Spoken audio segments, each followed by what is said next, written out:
tarde. Primeiro, eu queria agradecer ao João Daniel, ao Brajuc, todos os que estão presentes, iniciar a nossa palestra falando das organizações criminosas e o movimento revolucionário. Qual é a relação, a ligação que a gente vai, pelo menos eu vou, da forma que eu vou colocar aqui, passar que sequer é uma relação. Nós às vezes acreditamos que as organizações criminosas, principalmente o narcotráfico, ele tem uma relação promíscua com a esquerda revolucionária. Quando, na verdade, se nós fizermos algumas observações, nós vamos entender que ele é parte da esquerda revolucionária. Ele nasceu dela, ele foi gestado por ela, ele faz parte dela, porque ela atua em vários frontes. Então, assim como ela está na academia, ela também está nas ruas. Não só com aqueles movimentos com cara de lícito, até então lícito, como Sem Terra, né, Black Lives Matter, Antifa, que até são algumas vezes violentos, mas que são aí legalizados, mas também com o ilícito. E entender que essa relação, essa parte, muitas vezes ela não precisa de uma corrupção como a gente entende, às vezes ela é fraterna. E esse é um grande problema.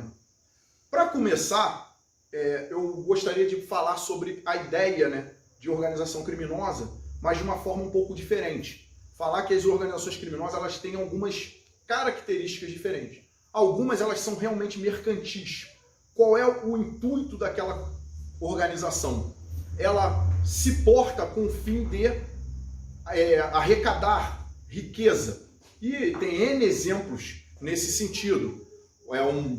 No Brasil, muito comum a questão de contrabando, né, esse tipo de coisa. Mas nós temos as questões das máfias. E quando a gente fala máfia, a gente acaba generalizando. Máfia é um termo italiano, né? Alguns dizem que a origem, né, vem de uma força que lutava contra a França, porque no sul da Itália ficava meio abandonado, tinha aquele aspecto de o Estado italiano não cuidava muito bem, então as pessoas criaram a ideia de se autodefender. Isso também acontecia na Espanha. E isso gerou o que a gente hoje aqui conhece como milícias, né? Uma milícia de proteção local. Num primeiro momento, defendia o território de outro país, quando era um território mais abandonado. Só que isso vai evoluindo. Aquilo que eram, digamos assim, presentes que a população dava em recompensa ao esforço, acabou se tornando uma obrigação. E aí virou uma prática comum a extorsão. Na Espanha não aconteceu isso porque o Estado espanhol acabou regimentando essas pessoas e institucionalizando. Ou seja, isso também é uma prática comum no México. As milícias lá são legalizadas e acabam se tornando uma polícia paraestatal. O México reconhece aquelas forças, eles dizem que é para combater o narcotráfico e tal, só que algumas acabam se tornando tão violentas como a experiência que a gente viu aqui no Rio de Janeiro. Só que na Itália houve uma contraposição e eles ocuparam esses espaços. Porém, a máfia, ali que seja ela de origem, né, uma segurança ou então uma organização propriamente dita, ela acaba precisando explorar uma atividade criminosa.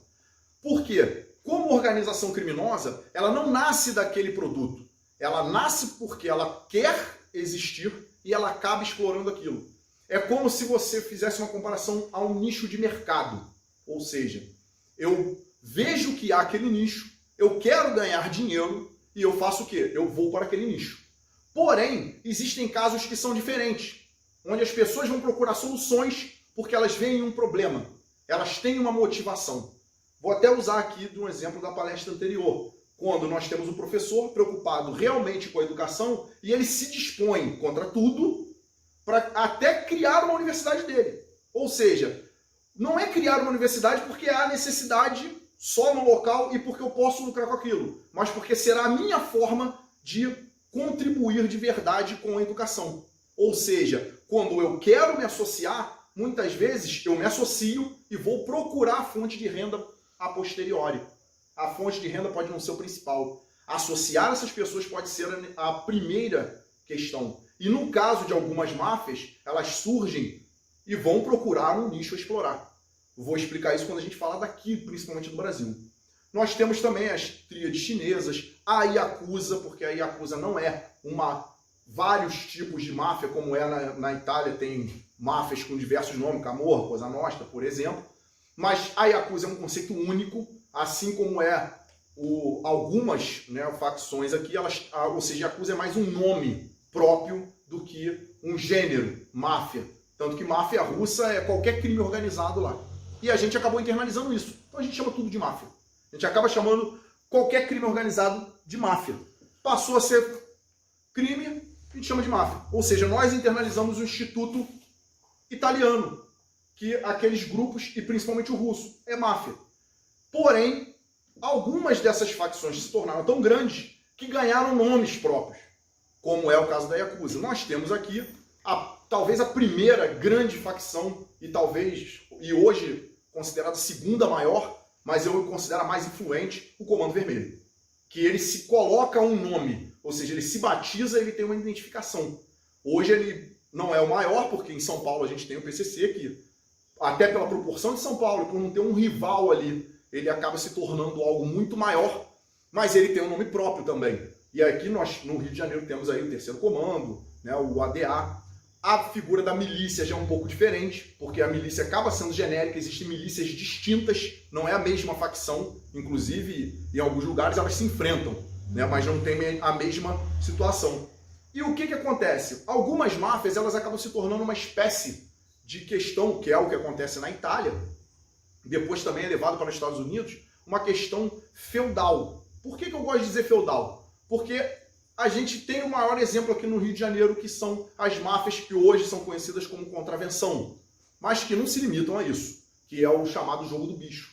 Normalmente ele tem uma área de influência e aquilo fica distrito a uma família ou a um grupo de pessoas. Eles exploram aquela atividade criminosa, eles tomam conta daquela área e eles criam todo um sistema. E é aí que começa o trabalho perigoso, que eu vou chamar aqui de culto ao crime, ou culto aos líderes do crime. Porque a figura do líder dessas facções, eles acabam criando uma representatividade com o povo. Normalmente, um local que tem muita influência do jogo do bicho, vê aquele líder como um símbolo até. Vê nele até como um caudilho, em alguns casos. Até pela prática do assistencialismo. Porque eles faziam isso. Ah, tá precisando de alguma coisa, eu dou. Sobrava reserva financeira, ele comprava o amor do povo. E aí também começa a investir na cultura do crime. Um grande exemplo são aquelas agremiações que desfilam no carnaval, que todo mundo sabe que grande parte, né, ostenta ali inclusive, adoração por líderes de grupos criminosos, que estão lá sendo exaltados, muitas vezes. E isso faz com que as pessoas que frequentam aquele ambiente acabem tendo naquela figura um símbolo de liderança, que acaba se construindo, até artificialmente, mas ele acaba sendo reconhecido. E aí a gente começa a ter a figura do barão do crime. Só que isso vai ser entendido pelo movimento revolucionário, porque se tem uma coisa que a esquerda aliás, duas coisas, é canalha e inteligente. Ela sabe como fazer o mal. E isso a gente tem que estar sempre atentando quando vai lidar com eles. Eles criam mecanismos para tanto avançar quanto se autodefender. E eles observam esses barões do crime. Que até a atividade é mais mercantil, mas manter esse feudo.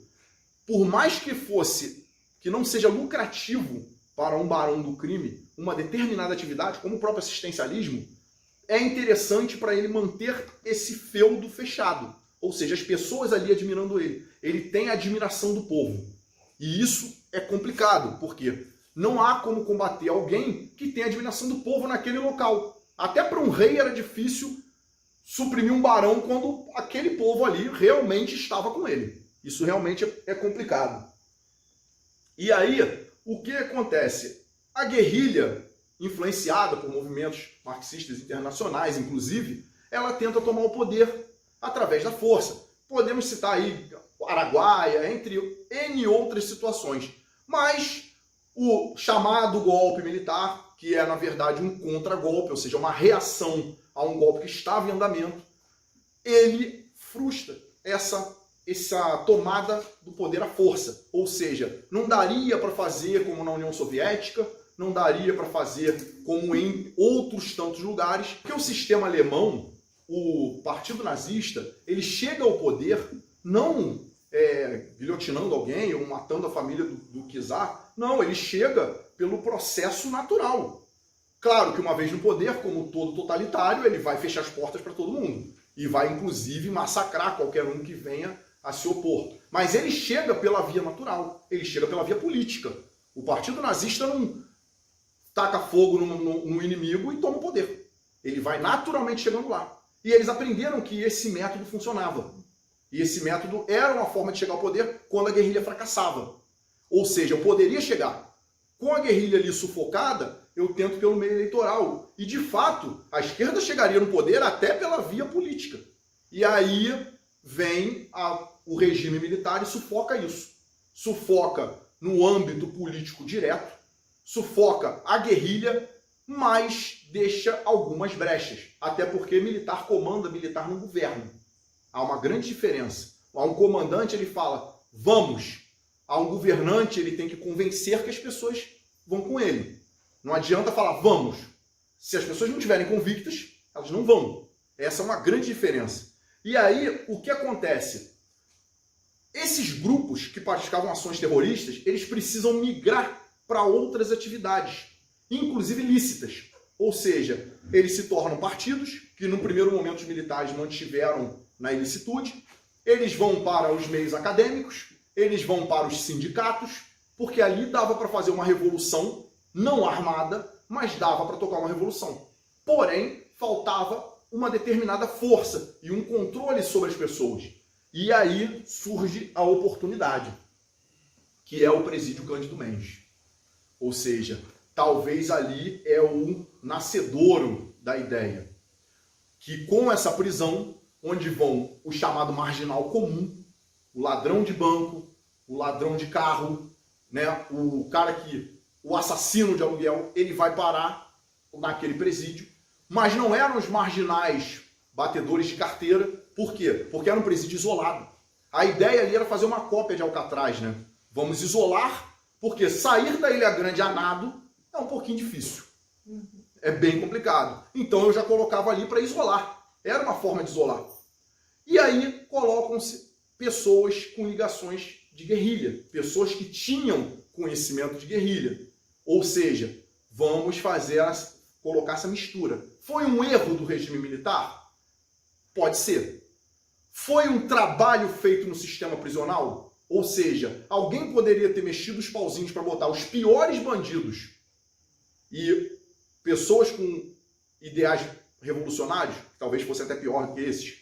Então, eu vou juntar o pior tipo de criminoso, aquela pessoa sem escrúpulo, sem moral, que já comete crimes da pior qualidade, junto com quem tem liderança. Por que eu gosto de imaginar que foi um erro dos militares? Que a gente tem que imaginar que as pessoas são boas por natureza. Por que eu não acredito muito nisso? Porque um militar sabe que até numa guerra não se prende oficial com um preso comum. Porque ele normalmente tem técnicas e conhecimento de liderança. Pode ver qualquer filme de guerra, os oficiais são presos separados. Eles não vão para ali, porque senão eles vão liderar os presos. Isso não faz sentido. Eles têm conhecimento, ele tem que ler, né, determinados conteúdos, ou seja, eu tenho que ler lá Isso aí, é que a pronúncia vai me falhar, entendeu? Mas eu tenho que ler. Por quê? Porque eu tenho que ter conhecimentos de estratégias de guerra. E aí eu levo uma versão que não é essa, é uma versão muito ruim, que é um mini manual do guerrilheiro, né?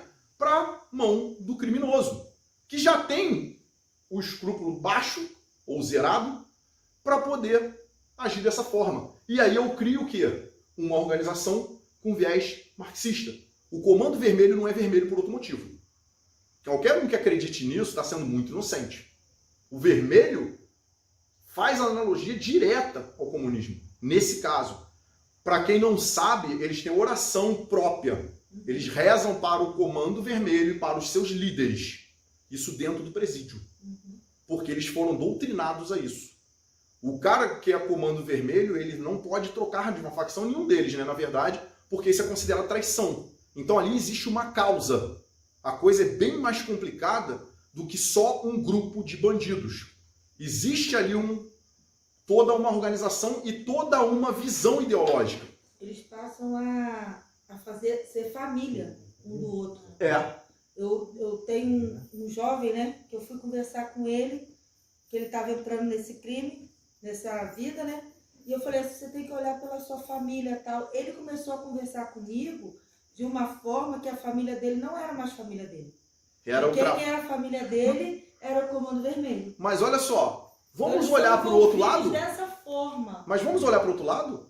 O revolucionário, aquele jovem que vai para a militância marxista, ele não tem uma tendência natural a chutar a família dele e ver os companheiros como sendo muito mais do que a família dele? Sim. Ele não quer saber do pai, ele quer saber do líder. Sim. Ele vai idolatrar o líder. Ele não quer saber do pai dele. O pai dele, ele deixa em segundo plano. Ou seja, até nisso é igual. Porque é justamente o que eu estou falando, não é igual, é a mesma coisa. É literalmente a mesma coisa. Então, o que eles fazem? Eles vão para a conversão do lumpen proletário. Para quem conhece o contexto, é aquele pessoal que é marginalizado ou marginal de fato. Ou seja, eles começam a buscar aquelas pessoas que estão à margem da sociedade, que estão à margem da lei, que estão ali, ó, aquele ali já está abandonado. E eu vou buscar esse cara e vou converter nessa índole. Ou seja, cria-se uma revolta do marginal contra a sociedade. Porque o marginal antes, ele sabia-se criminoso e ele vivia nas sombras. Ou seja, ele era um cara que vivia nas sombras. Ele se colocava nessa condição. Sabia que era um risco. Agora não. Agora ele diz que, olha o termo, eu sou vítima da sociedade. Ou seja, eu não sou só um cara que escolheu delinquir. Eu estou delinquindo porque a sociedade me tratou mal. E aí ele cria isso aí, ou seja, sentimento de revanche. Quem é que gosta de sentimento de revanche? O revolucionário. Porque todo revolucionário tem o sentimento de revanche para com a sociedade, para com os costumes. É por isso o ódio ao conservadorismo. Eu tenho que odiar os costumes. Eu tenho que odiar a moral. Eu tenho que odiar a família, trocando ela pelo meu grupo. E isso faz com que esse cara que é marginalizado, ou seja, ele foi para o crime porque a família dele que não presta. Antes, ele sabia que ele estava em erro com a família dele. Agora não. A família dele que não deu tudo o que ele queria. Não apoiou, não está comigo. Ou seja, eles pegaram o chamado lumpen proletário para convertê-lo, alimentando essa revanche contra a sociedade. E aí a gente cria, né, a ideologia que eu gosto de chamar aqui de narcossocialista. Ou seja, é o tráfico alimentado pelo dinheiro do tráfico, pela doença, que é a droga, que é uma doença, ou seja, a dependência das drogas. O cara muitas vezes usa a droga, vive da droga, ou seja, ele vende, consome, e ele cria o ideal socialista, ou seja, se vingando das pessoas. O que justifica para ele, por exemplo, na hora de roubar um carro, matar o dono do carro. Porque além dele estar tomando aquele bem que lhe é desejado, eu quero aquele bem. Mas aquele cara ali, ele é um tirano, que por ele eu estaria preso. Então atirar nele não tem problema. Tem até gente aí justificando o assalto, né? Ou dizendo que só roubou um celular, coitado. Esse tipo de ideia é justamente para quê? Para convencer esse marginal que ele tem um lugar, sentimento de pertencimento, que é o que eles fazem até com as chamadas minorias. Que ali ele vai ser apoiado, né? Exatamente, ou seja, ele vai ser abraçado por alguém. Existe alguém que quer ele.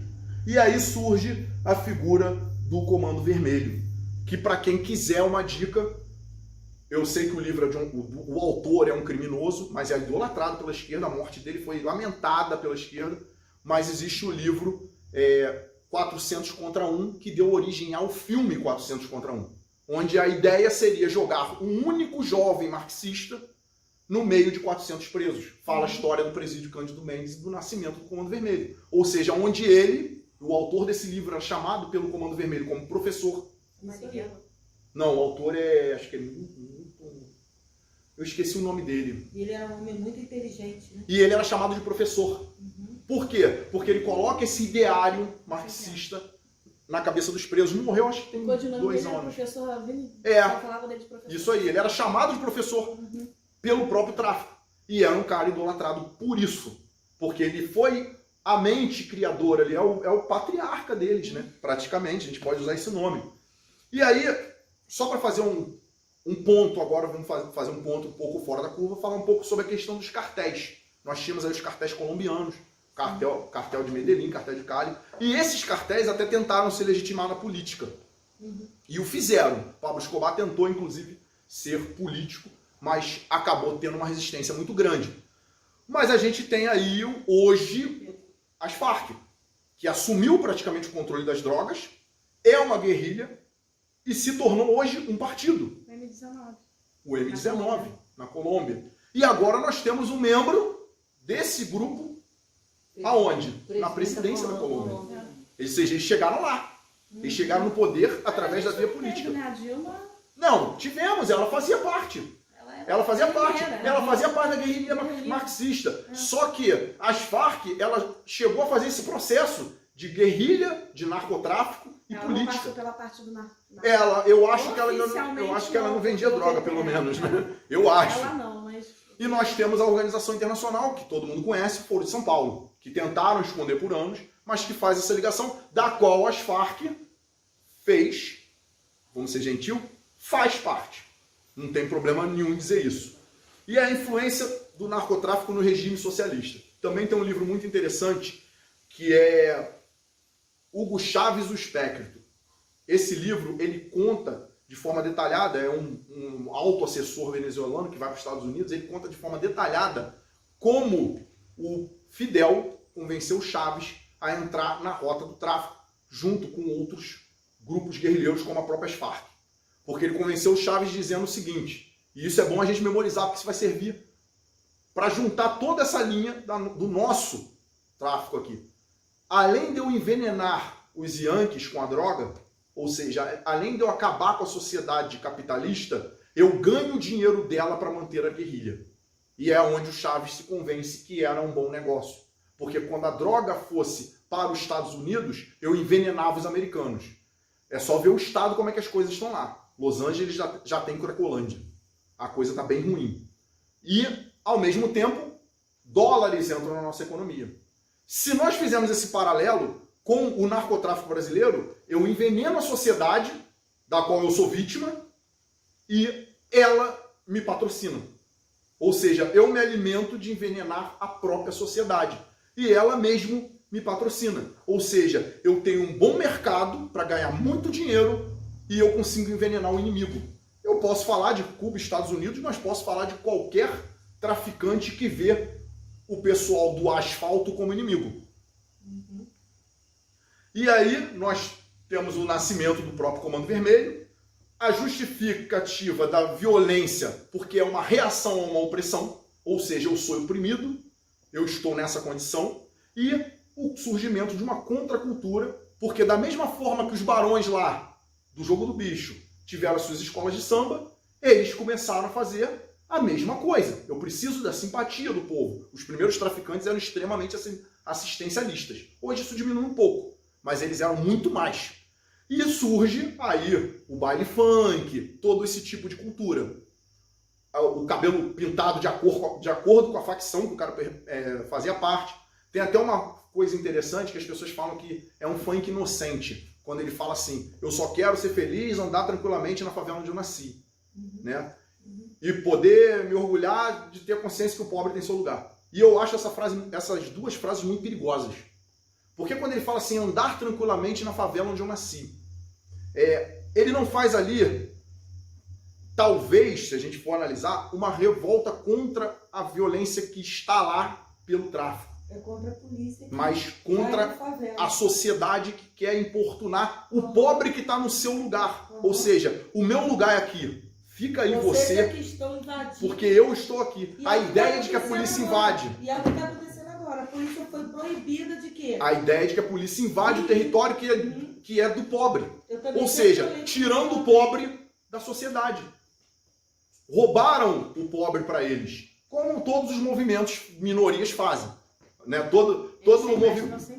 Todo movimento feminista acha que toda mulher é representada por eles. Lá eles têm o mundo deles, né? E que todo negro é representado pelo movimento negro. E aí do cara se falar contra. Ai da mulher que fala que é contra o feminismo. O ódio é maior do que o homem, porque o homem ela já fala assim, não, é porque você fala isso porque você é homem. Mas quando a mulher fala contra o feminismo, aí o ódio é mortal, porque elas entendem como traidora. E eles têm que captar esse público. Esse público tem que ser cativo para eles. Ou seja, o pobre pertence à esquerda, eles acham isso. Eles se consideram dono dos pobres. E bem na expressão dono, ou seja, não é um irmão meu, é uma propriedade minha. E ai de você se você falar contra. Então eu acho essas duas frases extremamente perigosas. Eu acho que elas não são tão inocentes quanto a gente acha que é. Mas, como muita gente acha que é. Então o que acontece? Falando da ocupação dos espaços, né, ela vem por 3 formas. A primeira, o assistencialismo. Eu vou ajudar. De fato, as pessoas mais pobres às vezes têm necessidade. Falta um dinheiro para comprar um remédio. E quem nunca ouviu falar? Mas quando falta um dinheiro para comprar um remédio na favela, o traficante dá. Ninguém nunca ouviu falar isso? Ele dá. Ele faz o assistencialismo. Ele também faz a romantização do crime. Por quê? Ele transforma através da música, da cultura, né? A gente tem você é o pichador, agora tem o grafiteiro, mas era o pichador, e botar na sigla da facção, que não deixa de ser hastear uma bandeira daquela organização. E ao mesmo tempo o uso da violência. Porque se você se opor, aí eu vou usar a violência. E como eu não tenho limite legal, a minha violência vai ser muito mais forte do que qualquer outra que você esteja acostumado. Ou seja, se você entrar na máxima de colaborar com as instituições, com a polícia, né, com a justiça, você vai ser extremamente reprimido. O chamado X9, né? E aí eles vêm, dentro dessa cultura, eles praticam, né, o caudilismo, eu vou chamar aqui de caudilismo, nas periferias, que é um assistencialismo, que é esse tipo de coisa, e criando de novo, e importando daquele barão, ou seja o Al Capone, né, o Luke Luciano, que já tinha lá nos Estados Unidos, aqui o bicheiro, ele importa o quê? Vamos criar os nossos nomes, que alguns chamam de o traficante cascudo, ou seja, começa a dizer, quem manda a favela tal é do fulano, e dá um simbolismo que aquele cara é uma liderança. Chegam a falar que, não, na favela dele ele não quer bagunça. Ou seja, ele se coloca ali num grau de autoridade e passa a ser reconhecido como tal. Esse se torna um problema. Vem o reforço do imaginário da exploração dos pobres pela classe média, né? Tem aquela... que eu odeio a classe média, né? Ou seja, o pobre é explorado pela classe média. E aí a forma do pobre reagir é o quê? É sendo violento com a classe média. Isso justifica que eu roube, que eu mate, ou seja, que eu vou roubar um banco e aquele segurança do banco, que na melhor das hipóteses eles vão tratar como um capitão do mato, então justifica matá-lo, eles entendem como normal. Azar o dele que se vendeu para a classe média em troca de um salário. Eu não, eu sou revolucionário, eu vou lutar contra. Inclusive hoje com a ideia de ostentação, né? Tem aquilo que você não pode ter, porque é isso que se vende para a geração mais nova. Tem aquilo que você não pode ter, você tem que andar com ouro, com carrão, mesmo que isso seja produto do crime. Não importa, eu vou empurrar que você tem que ter aquilo que não pode ter. Isso vem envolvendo tudo, porque até você vê, as meninas hoje, elas querem namorar esses tipos de meninos. É porque é dinheiro, ela não tem que saber de valor. É poder. É isso aí, acha isso normal. E o que acontece? Os jovens acabam se envolvendo para aparecer para os meninos. Porque uma coisa é um ciclo, assim, mas é um ciclo. A garota, ela não quer o garoto que está ali de chinelo ou de uma bicicleta. Ela quer o garoto com um motão. Embora ele tenha 15 anos, ele não podia estar nem de moto. Mas ele está ali com um motão. Roubado, mas é um motão. O que ele faz? O fuzil. Aí ela quer ele. Então o que o outro imagina? Eu tenho que estar amanhã de fuzil e de motão. E qual o meio de eu ter um fuzil e um motão? Pegar uma arma e roubar. E aí ele vai praticar o crime. Porque isso tem uma certa alimentação. Teve um caso onde a esquerda obscureceu um discurso, ou seja, ela escondeu um discurso. Porque tudo bem, havia ali uma coisa atroz, que eram vários homens transando com a menor, ainda filmavam, mas eles deixaram de apontar a real intenção da organização criminosa, que era usar aquela garota como isca para atrair os homens. Porque ali você alistava. Porque o cara, um moleque novo, ele queria ter relação, ele se sentia, pô, eu sou bobo porque eu não consigo ter uma namorada, olha lá o que os moleques fazem. E aí ele acaba sendo regimentado. Eles começam a usar esse tipo de coisa para atrair as pessoas. Por mais que seja, eu até considero, o estupro que filmou a criança e tal, menor de idade e tal, mas eles deixaram de divulgar o real procedimento por trás daquilo, que era o quê? Atrair os jovens. Porque aí o cara, pô, ele tá vivendo já como adulto, ele anda de carro, ele tem a namorada, ele vai para aquilo ali. E isso vai aliciando. Essa prática vai aliciando. E aí eu coloco aqui, ó, a gente chega num problema pior, porque a gente chega na chamada justiça social. E essa justiça social, que normalmente é tirar de alguém para dar para outro, ela começa a vir pelo crime organizado. Porque para comprar o bujão de gás ou o remédio para alguém, ele tirou de outra pessoa. Ou seja, ele começa a ser um justiceiro social. Cria-se a máxima do Robin Hood, né? Eu tiro dos ricos para dar aos pobres. Mas olha só, o bando do Robin Hood ficava com boa parte disso daí, tá? Ele não dava tudo que ele roubava. Então, na verdade, ele tirava de alguém, pegava boa parte e tentava se justificar passando para alguém. A própria literatura fala isso. Não tem como pensar diferente. Esses líderes da favela, eles assumem o status de senhores, eles fazem esse discurso de revanche e justiça social, criam o imaginário de ódio entre morro e asfalto, que eles usam até essa linguagem, que é, se você é da favela, você não pode achar que você é do asfalto e vice-versa. E aí começam a usar até formas de gíria para poder se identificar. Ou seja, eu falo diferente, vai criando a ideia de um subpovo. Porque povo tem que ter uma ligação cultural. Então você não é mais brasileiro, você é do morro. Esquece esse pessoal do asfalto. Por quê? Quanto mais distante eu tiver do cara do asfalto, mais fácil é justificar a violência contra ele. Se você matou, mas não é um dos seus, você é mais indiferente. Né? Como aquela frase, morreu, mas está lá no outro país, né? Então, ou seja, a indiferença do cara. Não foi o meu, azar. E eles vão alimentando isso. Eles fazem a armadilha socialista para os moradores das favelas. Ou seja, eu vou te virar contra os outros. A revanche é a alma, a inveja é a alma do socialismo. Então você só é pobre porque alguém te deixa pobre. O morro não tem serviço público, o morro não tem isso. A favela não tem isso. Eu posso dizer, porque eu já trabalhei, já vi, coleta de lixo em muitos bairros é dia sim, dia não, e em muitas favelas é todo dia. Ou seja, às vezes o assistencialismo chega. Só que o próprio crime vai frustrando. Como é que um garoto vai fazer o Enem se no dia anterior o baile funk não deixa ele dormir? E ele não pode chamar a polícia para acabar com o baile funk. Ele vai perder a noite de sono. Mas e daí? O tráfico está ali, dando oportunidade para ele. Ele pode virar ali um gerente da Boca. Como o governador da Bahia lá falou, né? É uma oportunidade para esses jovens. E é a máxima do Robin Hood. Então ele legitima essa dominação do tráfico nas comunidades, o domínio territorial e vem as imposições de regra. Ou seja, ele começa a aceitar o que eu vou chamar aqui de corretivos. Porque o corretivo ele é uma adaptação dos antigos justiçamentos dos guerrilheiros. Porque o que o guerrilheiro fazia com quem fosse contra, com quem vacilasse, com quem delatasse? Ele fazia a justiça por ele mesmo. A justiça por conta da sua vontade. E uma justiça sem parâmetro. Ou seja, aquele ali errou, tudo bem, ele é meu amigo demais. Vai ser só uma bronca. Aquele outro errou, eu vou cortar em pedacinho. É o perigo da gente não ter uma lei muito clara ou querer dar como a gente já estava conversando, né, uma interpretação muito extensa a um crime, porque a gente criminaliza tudo e fica a critério do juiz perseguir quem ele quer. A gente tem aí os ato antidemocrático, dito por quem eu acho que nem entende o que é democracia, mas enfim, o ato antidemocrático eu posso chamar qualquer coisa.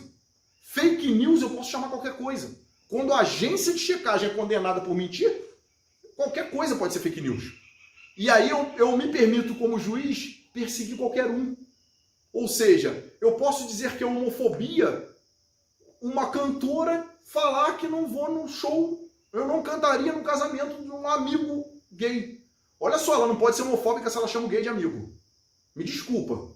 Se ela é homofóbica, ela jamais poderia chamar um gay de amigo. Porque se ela considera ele amigo, ela não tem desprezo por ele. Ela não pode ter ódio por ele.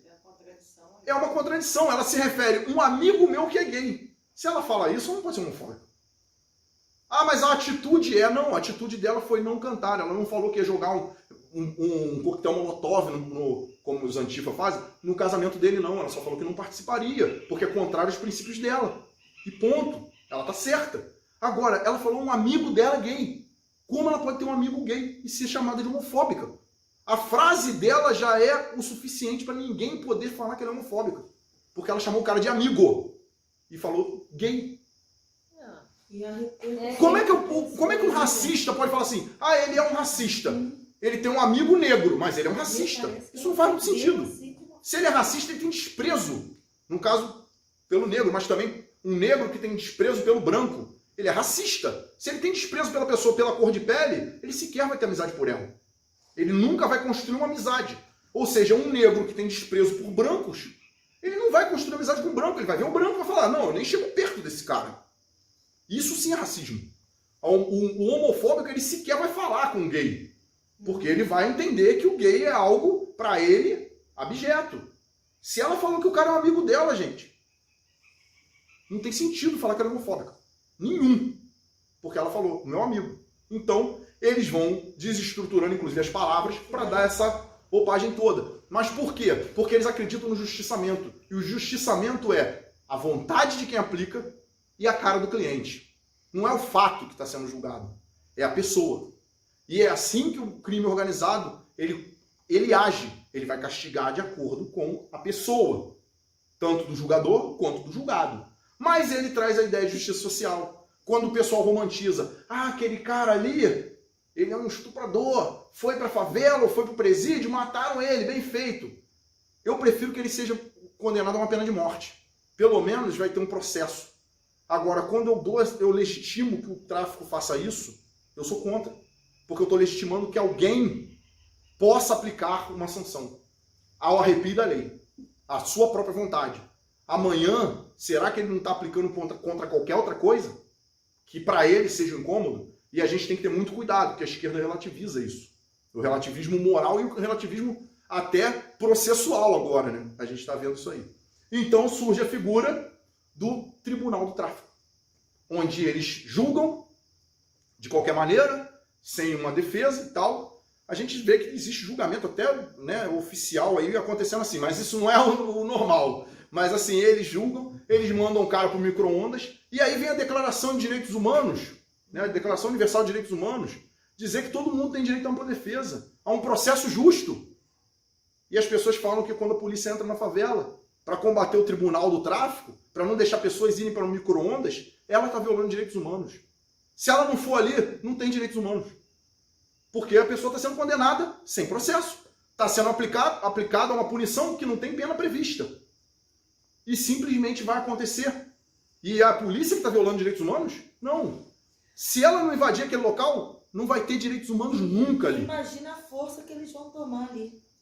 É óbvio. Ou seja, se o tráfico se impõe para aplicar sua própria lei, para aplicar sua própria vontade, não tem o que falar em direitos humanos ali. Eles já jogaram todos os direitos humanos no lixo. A declaração já não está sendo praticada.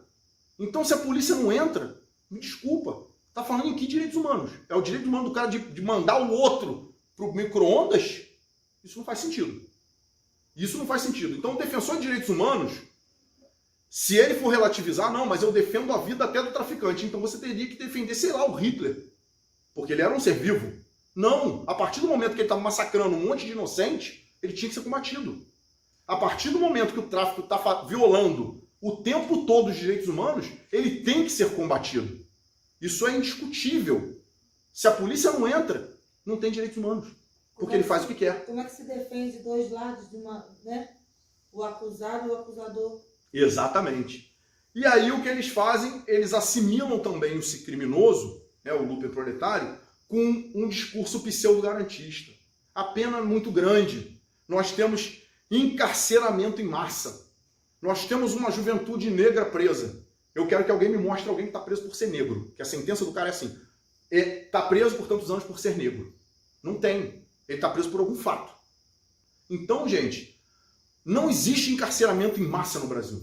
Isso é uma mentira. O que existe é excesso de crime. Um país que mata o que o Brasil mata, tem até pouco preso. Basta olhar os números. Isso é número. Polícia Civil. Ela não consegue apurar um percentual de 1/4 do que chega nela. E nem tudo chega nela. Muitos crimes não chegam na delegacia. E os que chegam, o cara não consegue apurar. Imagine se conseguíssemos identificar todos os crimes, se a Polícia Civil conseguisse apontar todos os culpados, o Ministério Público os denunciasse e o juiz condenasse. O Brasil está com muito mais gente na cadeia. Só que, infelizmente, a maioria dos crimes é feito pelas mesmas pessoas. O cara não é pego, ele vai delinquir novamente. Então, não é um encarceramento em massa. É a incompetência, que não é incompetência no sentido de não ser capaz, mas é a impossibilidade, vamos botar até assim, de colocar essas pessoas que estão delinquindo na prisão, ou as facilidades dadas a elas para saírem, que fazem que elas voltem a delinquir. É só ver o número de reincidente. Esse tipo de criminoso, o criminoso faz parte de uma grande organização, me desculpa, você vai soltar ele amanhã, em uma semana, já está cometendo crime de novo. Se ele hoje não voltar para a boca de fumo, pegar um fuzil, até porque muitas vezes ele vai pagar a dívida que ele fez quando ele estava na prisão. Porque lá ele foi assistido pela organização. Então esse cara, ele vai sair e vai delinquir. Ele vai ser preso de novo, ele vai ser reincidente. O cara tem uma ficha extensa e está solto, como aconteceu daquele cara lá em Goiás. O cara tem ficha extensa e está solto. E aí, prende, solta-se. Mas esse garantismo, ele é pseudo. Sabe por que ele é um pseudo-garantismo? Porque para as outras pessoas não tem. Para determinados outros fatores, não tem. Chove prisão preventiva para um monte de coisas, mas quando se trata de organização criminosa, vem garantismo. E eu não estou aqui dizendo que o André do Rap saiu por corrupção, não. Às vezes, é um sentimento quase que fraterno, de esquerda para esquerda. Ou seja, não... Coitado, ele só estava vendendo droga para pagar... Não teve uma ministra que falou isso, né? Ele só vai para o tráfico para sustentar o próprio vício dele. Então, na verdade, não precisa ter o dinheiro. Basta ter a ideologia que acha que normaliza aquilo ali. E aí esse cara sai, ele volta a delinquir. Mas assim, coitado, ele não tem outra profissão. E aí ele volta a delinquir. E aí a polícia vai ficar enxugando gelo. Desculpa dizer, a polícia vai ficar enxugando gelo. Até a hora que ele morrer. E aí o polícia ainda é processado. O policial ainda é processado. Né? Muitas vezes processado mesmo, como aconteceu aí, né? Por nós, graças a Deus ainda temos coerência, mas aconteceu aí nessa operação da Polícia Civil, 2 foram denunciados. Mas a gente tem a coerência, o juiz não aceitou a denúncia. Ainda bem, né? Esse juiz. Oi? Esse juiz. Esse juiz não aceitou a denúncia. Poderia ter caído na mão de um outro. Que poderia ter aceitado. Que segue o direito dos manos. Mas é o que eu falei, mas é um garantismo para um lado só. Porque o garantismo não vai para todo mundo. Não. Ou seja, não é... direitos humanos. Não é para todo mundo. Porque assim, dependendo de quem você é, até a opinião, e mesmo com direito a dar opinião, e quando esse direito a dar opinião é falando em nome dos outros, eu não estou citando o nome de ninguém não, mas você só por uma opinião, que pode te desagradar, mas que você ainda tem um respaldo constitucional, ainda assim as pessoas defendem prisão, já estão querendo apagar da Constituição o Instituto da Graça, que tanto beneficiou, inclusive, o criminoso. Não, que até agora só tinha beneficiado o criminoso. Ou seja, cadê o o garantista que sempre defendeu que o Instituto da Graça ou do induto era uma forma de reparar, porque a justiça pode errar. A lei pode estar errada. Mas cadê esse garantista agora? Porque se está cheio de gente na prisão, alguém que só deu opinião tem que ser solto, né? Com tanta gente que tá lá, para que eu vou botar alguém que só deu opinião? Então é bem estranho isso, né? É um garantismo mais ou menos. E aí a gente tem as atuações das ONGs. Que se alguém pesquisar algumas ONGs, eu vou citar uma aqui porque é fato, tá? Não estou nem acusando eles de serem criminosos, tá? Eu vou citar porque é fato. Mas as ONGs, elas atuam dentro da comunidade. Fazem inúmeros programas, todo mundo fala, faz coisa boa, isso e aquilo. Mas a gente tem que entender o seguinte, como eu atuo numa comunidade onde o crime impera? Eu tenho que ter pelo menos a anuência do crime. A aceitação. O criminoso, ele no mínimo tem que falar assim, não, você é bonzinho, eu vou deixar você trabalhar. Tem que pedir a benção pro chefe, perguntar se Exatamente. E aí eu vou citar uma organização aqui, uma ONG, e eu não estou falando que ela é criminosa, porque talvez não tenha nada a ver, mas uma ONG que precisou se mudar, literalmente.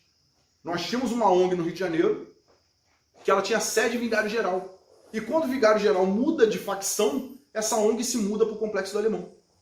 É no mínimo estranho que uma ONG precise, para atuar, das bênçãos de um criminoso, e se ela foi ali autorizada, porque o trabalho que ela faz ajuda os moradores da comunidade, por que a outra facção não autorizaria? Eles são mais maus? Eles são mais maus? Ou eu não tenho diálogo com essa facção? Porque isso aconteceu. É só pesquisar que isso aconteceu. Ou seja... Acho que ela já faz um acordo com aquela facção. Na verdade, ela trabalhava com autorização. Né? Então, para você trabalhar, eu tenho que deixar. Só que, como a facção perdeu aquela comunidade, tem que ir embora junto. Vigário Geral, ela se mudou para o Complexo Alemão. Ou seja, talvez porque a outra facção falou, não, eu não quero a tua bondade aqui. Não sei, pode ser isso. Né? E aí a gente cria a ideia, nessa convivência, a gente acaba criando um problema, porque a ONG acaba se tornando uma espécie de embaixador do tráfico. Porque ela consegue falar com o governo e falar com o crime. Ela consegue pressionar o governo, ela consegue falar com a mídia e ela consegue falar com o crime. E é muito perigoso ter um diálogo, quando a gente está falando principalmente de corrupção, entre governo, mídia, crime e alguém que possa fazer essa ponte. Isso é um risco muito grande. Porque se eu quiser mandar um recado para o outro lado, eu tenho um embaixador. E até que ponto, ou seja, qual é a pureza desse tipo de recado? O que pode ir de um lado para o outro? Quem está dialogando com quem? E por quê? Isso é algo muito perigoso que deve ser observado. Ou seja, outro perigo são os chamados líderes comunitários. A associação de moradores. Por quê? Ela também está trabalhando num local que tem um domínio ultraviolento. Mas eu consigo trabalhar ali. Porque uma associação comercial junta os comerciantes, a associação de moradores junta os moradores. O síndico, para conseguir tocar um condomínio, ele tem que ter ali a maioria, senão ele sai. Então, o que me impede de tirar aquela pessoa através da força? Por mais que a maioria o queira, se eu sou a força no local, eu posso tirá-lo. Eu não tenho por que dizer que aquele cara vai ter que ficar ali. Ou seja, ele pode ser destituído a qualquer momento. A não ser que ele tenha o quê? As bênçãos do chefe do crime. E o crime organizado vai ter que estar, né, autorizando aquilo ali. E aí, a gente falando sobre a questão da cultura do crime organizado, né, a falsa alegação da cultura nas comunidades é a normalização desses símbolos. Por que eu digo falsa alegação da cultura? Porque ninguém perguntou ao morador, claro, de forma que ele não fosse exposto, se ele gosta do muro dele pichado. Se ele gosta do baile funk na frente da casa dele. Ninguém perguntou isso. Se ele gosta das, como é que é mesmo, as motos fazendo barulho de explosão na frente dele. Ninguém perguntou isso. Se ele acha legal determinados comportamentos. Ou seja, não é uma opinião dele, não é uma cultura dele, é uma imposição. Essa cultura, ela é da organização e ela impõe aquilo. Ela amarra. Só que o cara não tem como se livrar daquilo. Não tem escolha. Isso. Só que aí vem o problema, porque quando vem os tais embaixadores e as tais lideranças, eles não falam pelos realmente moradores das favelas. Eles falam por quem manda na favela, pelo senhor da favela. Então esses embaixadores, eles vão dizer que qual é a cultura? É a dos senhores da favela e não dos moradores. O morador às vezes quer ali a tranquilidade, não se importa com uma música alta, mas até tantas horas. Quer as crianças brincando inocentemente, mas o líder da favela quer outra coisa. Ele quer outro comportamento. E o que é levado muitas vezes para o Estado, para a mídia, é a voz não da favela. Eles vendem como voz da favela. Mas é igual ao feminismo, né? A voz das mulheres. Não é a voz da mulher, é a voz daquele grupo. Né? o movimento LGBT não é a voz dos homossexuais, é a voz daquele grupo. E aí, a voz dos líderes das favelas é que vai repercutir. Ou seja, eles literalmente cativam no sentido de prender aquelas pessoas e falam como se fossem dono delas. Ou seja, qual é a cultura da favela? É a da organização criminosa ou é a do cidadão que ele mora? Mas aí o Estado ele vai reconhecer como cultura o funk proibidão. Ele vai reconhecer isso. O cara às vezes nem suporta aquilo. Mas ele é obrigado. Tem um trecho aí onde o cara fala, né, que a mulher enfrenta um determinado deputado, né, que fala, você está dizendo isso, mas eu não gosto disso, são eles que impõem. Né? Ou seja, isso é uma forma do crime se tornar dono dessas pessoas, através desses embaixadores, inclusive, que dão voz. E normaliza-se símbolos, ou seja, linguagens, é nós, isso e aquilo. E aí agora eu vou dar uma outra pausa para fazer um outro alerta. Nós sabemos que o professor Olavo de Carvalho, ele falava sobre as três, ele dá um nome muito mais técnico, mais bonito, mas eu vou tentar aqui simplificar, né? As três vertentes socialistas que nós temos hoje no Brasil. No Brasil não, desculpa, no mundo. E aí ele fala do eurasianismo, do globalismo e do califado islâmico. Nós estamos vendo duas forças dessas se chocando abertamente, né? Que seriam os globalistas e o eurasianismo. Só que a minha pergunta, né, seria, o narcossocialismo, ele é um braço do globalismo ou até do eurasianismo, que nós sabemos que muito entrou aqui por intervenção da antiga União Soviética e hoje muito apoio chinês, ou ele é talvez uma quarta força, ou seja, eles seriam uma quarta vertente nascendo, talvez até por ser um cachorro que está ficando muito grande se soltando da coleira. Eu não digo nem que ele nasceu como uma quarta força, mas o Foro de São Paulo hoje, ele serve aos globalistas, ele serve aos eurasianos, ele faz acordo com o califado islâmico, ou ele já está suficientemente forte, através inclusive dessa guerrilha narcossocialista, para se tornar uma quarta vertente. E aí a gente tem que ver o ponto que eu sempre alerto. O Brasil pode ser o fiel da balança, porque enquanto o globalismo pega a Europa Ocidental e os Estados Unidos ali, Canadá, e o eurasianismo, Ásia, enfim, e a Europa Oriental, temos o califado islâmico? Temos. Mas a América Latina inteira é tomada pela narco-guerrilha socialista. E com a engenharia social que é o Foro de São Paulo. Com respaldo acadêmico, com respaldo jurídico. Para que esses caras se tornem uma quarta força, falta muito pouco. Porque eles estão sentindo gostinho. E a gente já viu eles tomarem mais um país. E por isso eu digo, o fiel da balança, talvez para o mundo, seja o Brasil. E 2022 está aí. A gente tem que ter esse cuidado. E aí nós temos a corrupção, que aí eu preferi tratar da seguinte forma. A corrupção financeira, econômica mesmo, eu sendo corrompido financeiramente pelo crime organizado, que é muito grande, porque o crime organizado faz muito dinheiro, ele move uma mola muito grande, porém, existe aí a corrupção ideológica, a fraterna. Porque, penso como socialista, eu não preciso receber um centavo para defender esse tipo de gente. Um socialista, ele não precisa receber um centavo para defender o crime organizado. Quantas pessoas hoje defendem o criminoso como uma vítima da sociedade? Às vezes sem receber um centavo. Quantas pessoas que até parecem ser, vamos dizer assim, seriam pessoas boas, mas convencidas por esse discurso que eu justifico o assalto.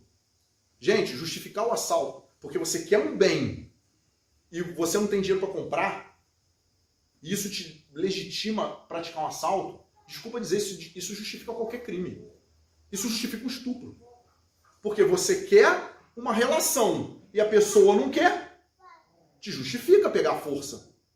O que aquela pessoa que falou que concorda, né, que é uma lógica no roubo, usou como argumento, justifica o estupro. Você quer uma relação, a pessoa não quer. O que você faz? Você pega a força. Não é isso que você faz com o objeto? É isso que você faz. Se você não tem essa moral, você pega aquilo que você não pode ter a força. E esse tipo de narrativa vai prendendo as pessoas. Essas premissas falsas vai capturando o imaginário das pessoas. E a pessoa fala assim, pô, cara, mas o cara nunca vai ter nada se ele não delinquir. Ele vai ser sempre prejudicado. Prisão é só para pobre. Se a gente admitir que o cara que tinha um sítio, um triplex, tanto dinheiro era pobre, prisão era só para pobre. Mas, de fato, eles acabaram fazendo a prisão ser só para pobre, porque soltaram ele. Então, o que acontece? Eu justifico o crime? Ah, o cara só queria pegar um celularzinho e a polícia está ali prendendo, matando ele. Ou seja, uma falsa premissa, mas que justifica esse tipo de prática. E quando eu justifico esse tipo de prática, eu posso não ser um corrupto, no sentido da palavra, pegar dinheiro. Eu posso não ter nenhum benefício com isso. Mas eu posso simplesmente assimilar esse discurso e criar uma relação fraterna, que é mais perigosa ainda.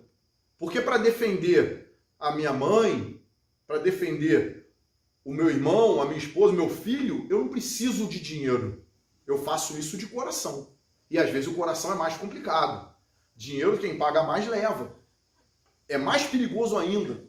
Ou seja, será que essas instituições aí que solta o preso, coitadinho, não, isso aqui, a polícia bateu, será que elas estão sendo movidas pela corrupção ou pelo sentimento fraterno que o socialista, e aí eu posso dizer progressista, esquerdista, que seja, ele acaba nutrindo pelo revolucionário armado?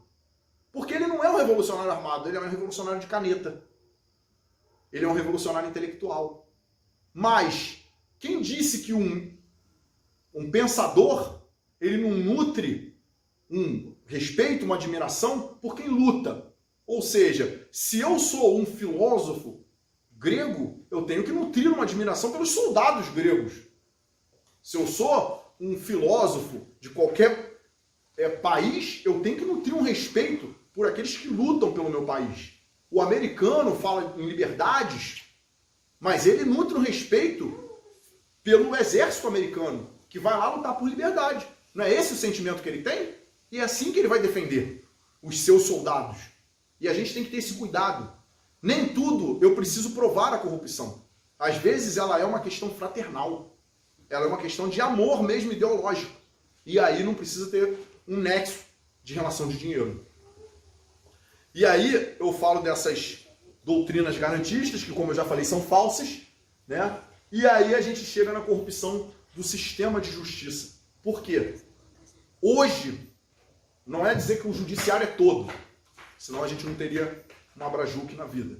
Mas hoje, grande parte do judiciário se identifica como progressista. Ou seja, se vê como um revolucionário. Por quê? Porque ele é formado numa academia. E essa academia, como foi muito bem dito aqui, ela está toda trabalhada para produzir cada vez mais o pensamento progressista. Então vamos lá. Como foi colocado antes, na palestra anterior. Eu tenho um mecanismo que produz pensamento progressista, conteúdo acadêmico progressista, vai produzir livro progressista, vai produzir cientistas, inclusive jurídicos, progressistas. Ou seja, eu vou fazendo uma produção progressista. O aluno de direito falar que nunca teve uma aula enviesada, ele não foi na aula, ele pegou o diploma por algum outro meio. Mas o que acontece? Ele é trabalhado nesse sentido. E quando isso é trabalhado, nós temos uma grande massa hoje de magistrados, de promotores, de defensores, de advogados, de autores, de professores na área do direito que estão dispostos, e é o que eu falei na corrupção, não está recebendo dinheiro do tráfico, mas está disposto a criar teses que são lenientes com a criminalidade, que falam de encarceramento em massa, que falam que a polícia é violenta, e aí tem a premissa, a polícia mata negros. Como é que o policial dentro de uma comunidade levando tiro vai escolher a cor de quem ele atira? Se o cara estiver atirando no policial, ele pode ser verde, o policial quer atirar nele. O teu pensamento ali é sobreviver, não é escolher a cor do alvo. Me desculpa. O cara está atirando e você com um fuzil. Você vai escolher a cor do alvo? Ele pode ser a cor que for. Tu está fazendo aquilo para sobreviver. Então não tem sentido falar que mata negro. Mas claro, quando você põe pardos e negros no mesmo conta para aumentar, Eu brinco que eu falo assim, né? Quando você fala da prisão, o pardo vira negro para ter muito negro. Quando você fala da faculdade, o pardo vira branco para ter pouco negro. Mas enfim, isso é uma tática do movimento, isso faz parte. E aí a gente tem o problema da segurança pública nas forças policiais, que eu não vou poder dar detalhes de outras coisas, mas eu vou ter que falar algumas coisas aqui. A primeira é a máxima que hoje se tenta colocar até no imaginário do policial, da alta letalidade do policial e do enfrentamento. Que é mentira. Por quê? Em um país que tem a violência que tem, o número de homicídios que tem, o número de mortes de policiais que a gente tem aqui, a polícia nossa não pode ser considerada com alta letalidade. É só comparar com um país qualquer e ver o número de policiais mortos e o número de criminosos mortos pela polícia. E outra, a letalidade do policial e o decorrente do enfrentamento está ligado ao fato de que o criminoso o enfrenta. Por quê? Porque ele não está ali para lucrar. Se ele quisesse lucrar, ele ia querer a oportunidade mais fácil. Ele não iria resistir à ação policial. E outra, quantos são os casos dos criminosos que saem de um local para atacar uma equipe da polícia? Aconteceu recentemente em Mesquita. Aconteceu em N lugares. Ou seja, o policial está ali. Ele sequer veio até uma área do crime. Eles passaram e decidiram executar o policial. Por quê? Porque isso é uma demonstração de que eu estou atacando a sociedade. Eu estou atacando quem representa a sociedade ali. Eu estou reagindo. Ou seja, eu estou sendo um revolucionário. Aquele policial é opressão. Eu estou atacando o opressor. É uma ação terrorista. Sim, mas é uma ação contra o que eles entendem como opressor. Ele sai da comunidade lá para atacar o policial. E óbvio que essa polícia vai ter que se defender. Então não existe essa falácia de letalidade. Letalidade, alta letalidade, seria o policial botar todo mundo de joelho e ficar matando os outros. O que ele vai ficar muito preso. Porque para ele não tem muito garantismo não. E aí a gente tem que falar sobre a questão de a ocupação dos espaços. Que a gente conheceu recentemente com a ideia das UPPs. Vamos ocupar espaço. Né? Então eu vou ocupar espaço. Era uma novidade, vamos ocupar espaço, vamos sufocar o crime organizado. Só que não é bem uma novidade, porque já existiu o GEPAI. Antes da UPP existiu o GEPAI. E antes disso existiu o PPC, o Posto de Policiamento Comunitário. Ou seja, sempre teve base lá no alto da Serrinha, lá no alto da Mangueira. Sempre teve base de polícia. Ou seja, o espaço já era ocupado. Só que, se você coloca um policial ali e não interferir, ou seja, não combater a cultura do crime, não vai adiantar nada. Não vai adiantar nada. Você vai continuar enxugando gelo. Um enfrentamento é importante, sim, para desarmar. Aprender as drogas, por exemplo, é muito importante para tirar esse escoamento financeiro que pode corromper algumas pessoas. Agora, quebrar a cultura do crime é essencial. Aí eu ocupo a polícia, ocupo a favela e toca Eu Só Quero Ser Feliz porque o pobre tem seu lugar. Uma música que está alimentando ainda a revanche. Eu não estou falando em censurar a música, não. Mas entendam, eu continuo com a cultura. Eu continuo dizendo que ali a moto pode estar sem placa durante os 3, 4 meses. Que fizeram um certo tratamento para ser uma adaptação. Eu falei, peraí, então virou Brasil agora? Não era Brasil antes? Ou seja, não adianta ocupar com polícia. Se você não tirar do imaginário do cara que ele é outro povo, se você não quebrar os poderes além que essa organização tem, ou seja, não vai ter pichação com tuas bandeiras, não vai ter esse tipo de ideia, não vai ter baile funk que a ONG foi lá e pediu para ter, porque eu sei quem é a ONG, eu sei quem é o líder comunitário. Você foi eleito por quem? Pela população? Foi o povo da comunidade que te elegeu?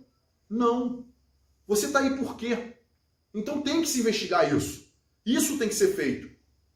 E aí a gente entra numa polícia sem respaldo jurídico, temendo as forças jurídicas que estão por trás dela, do sistema penal, que é o próprio judiciário, o próprio Ministério Público, e ela começa a fazer o quê? Ela se corrompe, naturalmente, seja financeiramente, ou pior, seja ideologicamente. Porque isso está acontecendo. Ou seja, ela começa a se virar ideologicamente, porque ela começa a aceitar premissas de que a gente mata muito, a gente mata negro, a gente tem que cercar a favela, mas não tem que entrar, para evitar o confronto. E a gente começa a entender que, peraí, Eu posso fazer policiamento só no bairro? No asfalto? Deixa o morro para lá. Ainda vem o Supremo e fala que isso é legal através de uma medida de um partido socialista. Foi um partido, Partido Socialista Brasileiro, que provocou essa ação. Por mais que o Supremo seja alvo de crítica, sim. Mas nós temos que entender que foi o Partido Socialista Brasileiro que provocou essa ação. Ou seja, quem pediu ao Supremo que a polícia abandonasse o povo que mora no morro foi o Partido Socialista Brasileiro. Tem que entender essa máquina. Que à época só tinha um deputado eleito pelo Rio de Janeiro. E um estadual e federal. Hoje tem 2 porque o Freixo não foi para mais. Ou seja, baixíssima representatividade, não era vontade do povo. Por pior que seja o antigo governador, foi eleito prometendo enfrentamento. E aí vem um partido com um deputado eleito, provoca a corte e ela fala, deixa eles lá. É complicado. Mas é a legitimação de uma soberania paralela dentro da favela. Ou seja, o povo do morro está realmente sendo tratado como outro povo, que não tem que ser alcançado pelo povo do asfalto. Mas ou seja, isso já vem há muitos anos atrás. Muito tempo. E a polícia deixou o povo do morro largado, deixou eles como um outro povo, desde a época do Leonel Brizola. Eu ia falar isso agora. Uhum. Mas o Leonel Brizola tinha viés de o quê? Ele tinha, não, no Brizola tinham 2 motivos. O viés socialista e a filha dele que precisava subir no morro para pegar droga. A Neuzinha, ela estava lá e ele tinha que proteger a filha dele, né? Mas ele tinha o viés socialista. Tinha também. Então, ele tinha que garantir que existisse essa rivalidade. Para poder ter a revanche. Para hoje, um não se considerar o outro. Não é povo brasileiro. Não é povo fluminense, não é povo carioca. É o povo do morro e o povo do asfalto. Então, a polícia que fique lá embaixo. Até no projeto PP, ela entra com um uniforme diferente. Para você ter a sua polícia. Você não é igual, então você vai ter a sua polícia. Diferenciar. O projeto PP era assim. A polícia é diferente. Policiais recém-formados. Porque aqueles já estão contaminados. Aqueles são os policiais do povo. Do asfalto. Aqueles são os policiais do Rio de Janeiro. Esse aqui é um policial para a sua comunidade, que eu formei para a sua comunidade. Já com um discurso todo garantista. Porque lá tem que ter garantismo. Aqui não, aqui é só policiamento comum. Outra forma de trabalhar. É, outra forma. Evitando blindado, evitando aquela coisa. Né, e não só outra forma, como até outra aparência. É o que eu falei, é um uniforme diferente. Para deixar claro, ele é feito para você. Ou seja, você é diferente, você é outro povo, você vai ter uma polícia diferenciada. Era um tratamento para que deixasse esse recado. E aí eu falo também do sistema prisional. E no sistema prisional, nós temos a divisão por facção. Que, em parte, é para preservar, claro, a integridade física dos detentos. Já que se eu coloco o cara de uma facção junto com a outra, é uma tendência natural que eles tentem se matar. Já que a rivalidade deles já foi construída com o tempo. Tio de um já matou o irmão do outro, que já matou o primo do outro, então eles já têm uma rivalidade muito grande. E também porque, sejamos honestos, né, totalitário não se suporta. Né? Não é à toa que o Partido Nazista atacou os soviéticos e vice-versa. O comunista ele não suporta o outro, não. Quando ele chega no poder, ou o outro está com ele ou está contra ele. Porque ele sabe que sendo comunista vai enfiar a faca nele também. O comunista sabe disso. Então eles dividem por facção.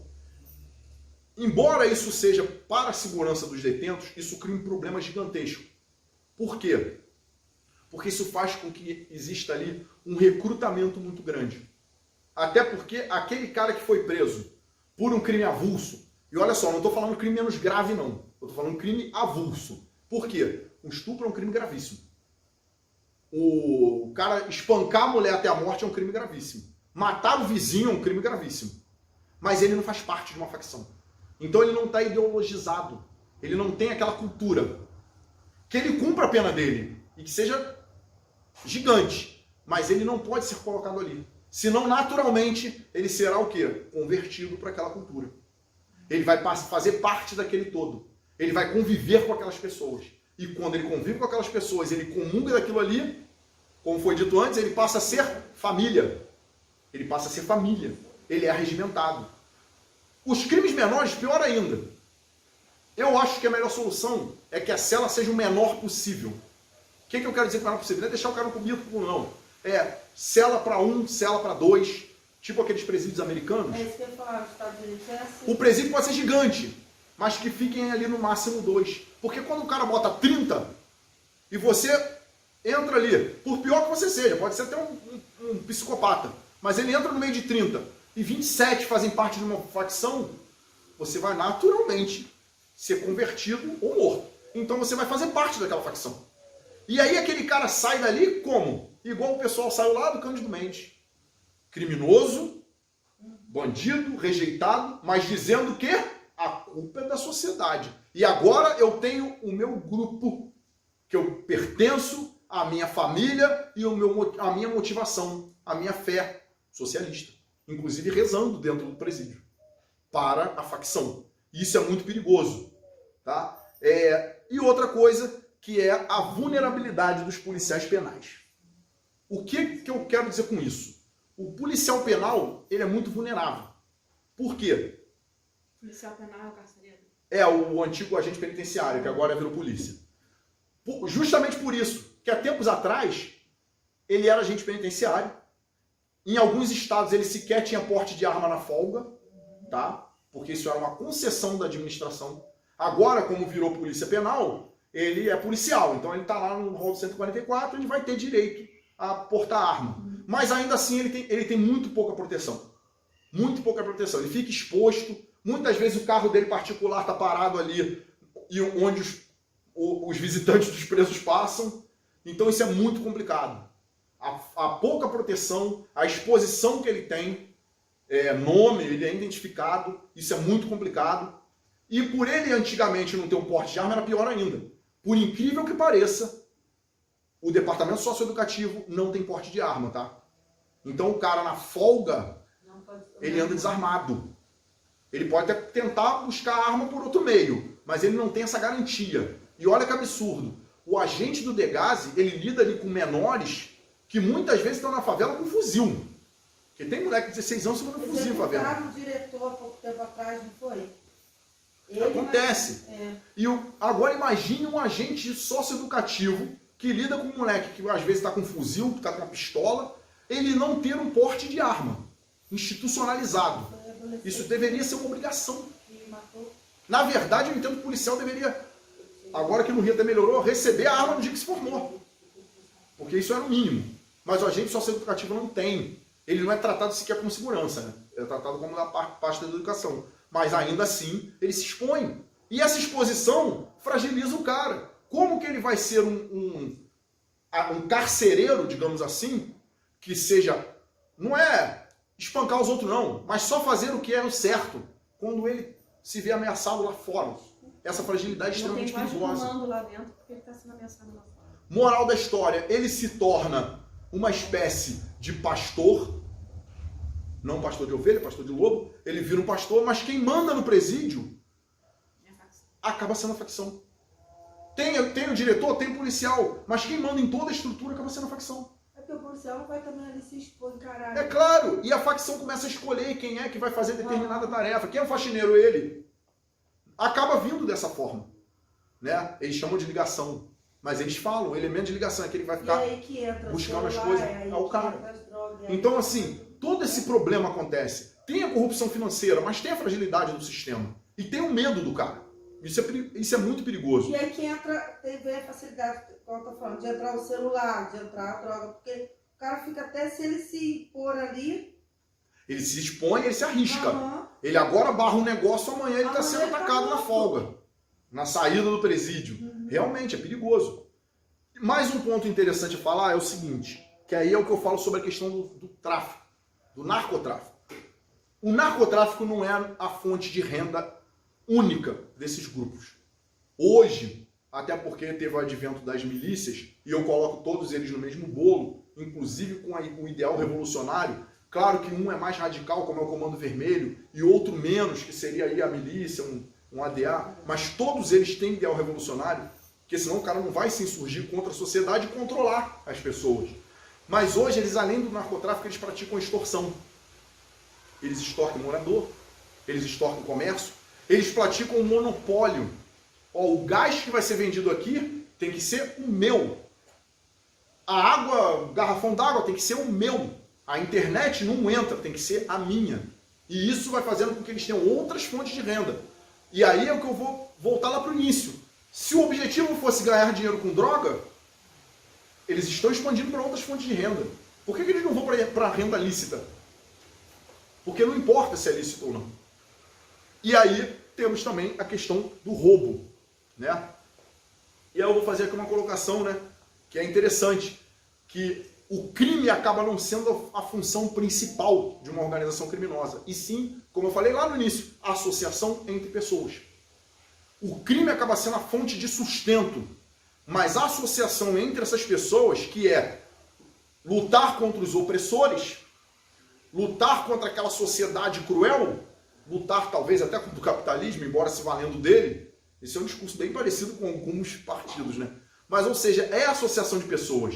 As atividades criminosas, como tráfico, roubo, extorsão, elas têm que manter a instituição crime organizado. E aí eu vou trazer aqui, que eu até deixei a colinha ali, mas eu não ia esquecer, para que dar a dica. Para quem não assistiu, eu acho muito difícil alguém que não tenha assistido, a trilogia do Poderoso Chefão, que a maioria eu acredito que assistiu, né? Onde a família lidava com a venda de álcool, né, durante a lei seca, e era atividade criminosa lucrativa que eles tinham, e quando o álcool é legalizado, eles migram, muitas famílias ali migram para as drogas, e eles migram para o jogo. E quando o jogo começa a ser legalizado, ele começa a tentar migrar para, se eu não me engano, para imobiliária, né, para construção, para empreiteira. Ele tenta ir para a parte de empreiteira.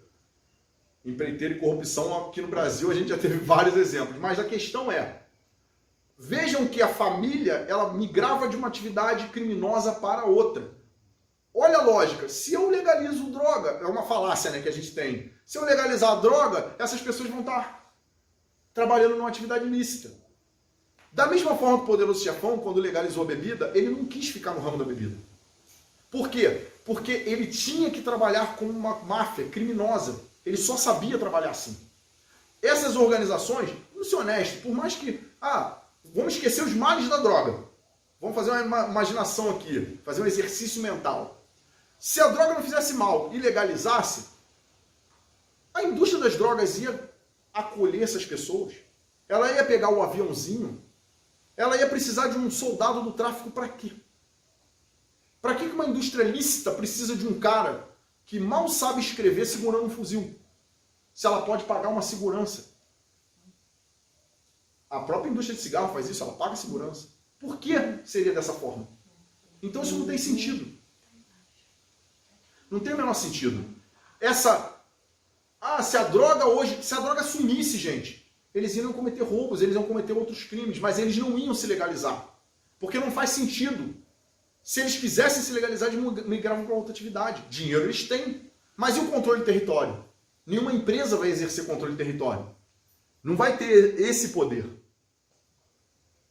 E é por isso que eu coloco essa observação final. O crime acaba não sendo o fim. Ele é o meio. O objetivo é a revolução. O objetivo central é controlar aquelas pessoas que estão naquele local. Como é feito com o feminismo, com o ativismo LGBT, com o ativismo negro, com qualquer outro. O objetivo é controlar aquelas pessoas, é ter aquelas pessoas sobre a sua mão, a mão pesada daquele grupo.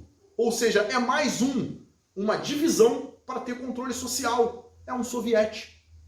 É um grupo, como o sindicato tenta controlar os trabalhadores. Ele nunca vai querer ver o trabalhador livre dele. O sindicato quer cobrar imposto sindical, ele não quer ver o cara livre. Não é melhor para o trabalhador ficar com esse dinheiro? Mas ele quer para ele. Ele não está preocupado com as pessoas. Ele está preocupado com poder controlar as pessoas. E é por isso que o crime organizado não vai se legalizar. Ele vai necessariamente se alimentar disso. Mas ele vai precisar desse controle paraestatal. Ele não quer o dinheiro das drogas, ele quer o poder que esse dinheiro ajuda a comprar, que a arma ajuda a comprar. Ou seja, a gente está combatendo o crime errado? Tá, porque nós estamos olhando para a atividade criminosa. Não é uma tarefa da polícia, do sistema penitenciário, quebrar essa máquina, mas é necessário tirar essa fé ideológica progressista, essa ideia revolucionária da cabeça das pessoas, que eu não gosto nem de usar o termo progressista, porque não tem progresso nenhum ali, mas essa ideia revolucionária da cabeça das pessoas, que eles não são vítimas, eles estão fora, e que se ele quer uma vida correta, ele tem que ser correto. É importante quebrar financeiramente uma organização criminosa? Sim, porque ela se alimenta, ela corrompe, ela se arma, ela se torna poderosa, ela pratica o assistencialismo. Mas é importante tirar a ideia, ou seja, tirar a cultura do crime. É importante para o pessoal da área do direito tirar esse respaldo jurídico. Começar a enfrentar quando o cara fala encarceramento em massa. Encarceramento em massa por quê? Se nós temos progressão de regime, remissão de pena, induto, graça agora vai acabar, né? Então não cabe. Aí, ou seja, nós temos N mecanismos. Condicional, nós temos todos esses mecanismos. Então tem encarceramento em massa? Não, a gente tem reincidente. A maioria das pessoas que vão estar presas não estão presas pela primeira vez. Já está preso pela segunda, terceira, quarta vez. O policial pergunta, já por qualquer documentário desse aí, você já foi preso? Já umas 3 vezes. Já falou o número do artigo e tudo. Já sabe o número do artigo, né? Ele já tem até o apelido. Não, é 2155, 157, 121. Só a lei de droga que às vezes ele confunde. Quando ele é muito antigo, ele fala lá 33, né? Uhum. Ele fala do antigo, né? Ou 16, né? Aí fala o número antigo. Tem isso. Ou seja, é importante quebrar essa captação de mão de obra, esse respaldo jurídico que o crime organizado tem. E aí sim, as instituições policiais, penais, jurídicas têm que trabalhar. E a gente tem que ter o cuidado para que elas não se tornem cada vez mais ideológicas, como foi perguntado. Por que o judiciário está tão ideologizado, digamos assim? Porque ele está sendo formado assim. E a gente tem que ter cuidado para que menos... Não estou falando, como que a gente faz isso? Naquela mudança, mudando as universidades, mudando a cabeça do povo. Para quê? Para que menos juízes tenham essa visão distorcida de realidade, esse relativismo moral, essa ideologia, né, de esquerda, para que menos promotores, para que menos, principalmente professores, porque é eles que formam juízes e promotores, menos advogados. A defesa do criminoso faz parte, o processo tem que ter defesa. Se eu não defendo o Tribunal do Tráfico, eu não defendo que ninguém seja condenado sem processo, mas que seja feita uma coisa limpa, para que acabe isso. Porque se nós não frearmos isso e voltarmos, ou seja, se nós não frearmos esse avanço revolucionário e tentarmos limpar isso, nós vamos ter um avanço maior. Daqui a pouco não. Nós vamos ter cada vez mais as próprias instituições policiais enviesadas. Já está começando, se é que não está. Ou seja, já estamos indo nesse sentido.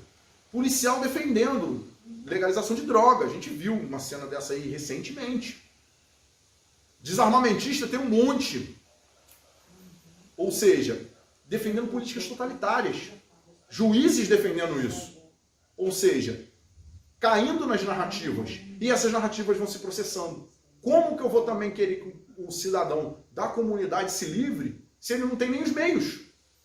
Se a classe alta e média está se corrompendo. Ainda que pela fraternidade. E o meu alerta final. A ideologia, ou seja, a ligação fraterna com o crime organizado é ainda pior do que a corrupção. Porque corrupto, eu pego o dinheiro, consigo rastrear e prendo ele. Corrupto, se faltar dinheiro, ele vai enlouquecer. Agora, quando a relação é fraterna, não precisa de dinheiro para fazer o mal. Ele acredita naquilo. E isso é uma realidade cada vez mais perigosa. Pessoas que realmente estão relativizando o crime, relativizando facções criminosas, relativizando a cultura, achando normal sexualização infantil, e como foi apontado, não foi nem eu ia trazer isso aqui, mas foi trazido através de um comentário. A sexualização infantil é uma forma, sim, de recrutar os menores para que eles façam parte dessas organizações. E entrou nessa organização, não vai sair tão fácil. Até porque vai sofrer o justiçamento. Traidor vai sofrer muito. Então eu acho essencial que seja denunciado para que não tenha o aumento desse laço fraterno entre as pessoas que não são delinquentes e até as instituições e o crime organizado. Porque ele não é um amigo da esquerda, ele é parte da esquerda. E a gente tem que ter esse cuidado e essa consciência. Acabou por aqui.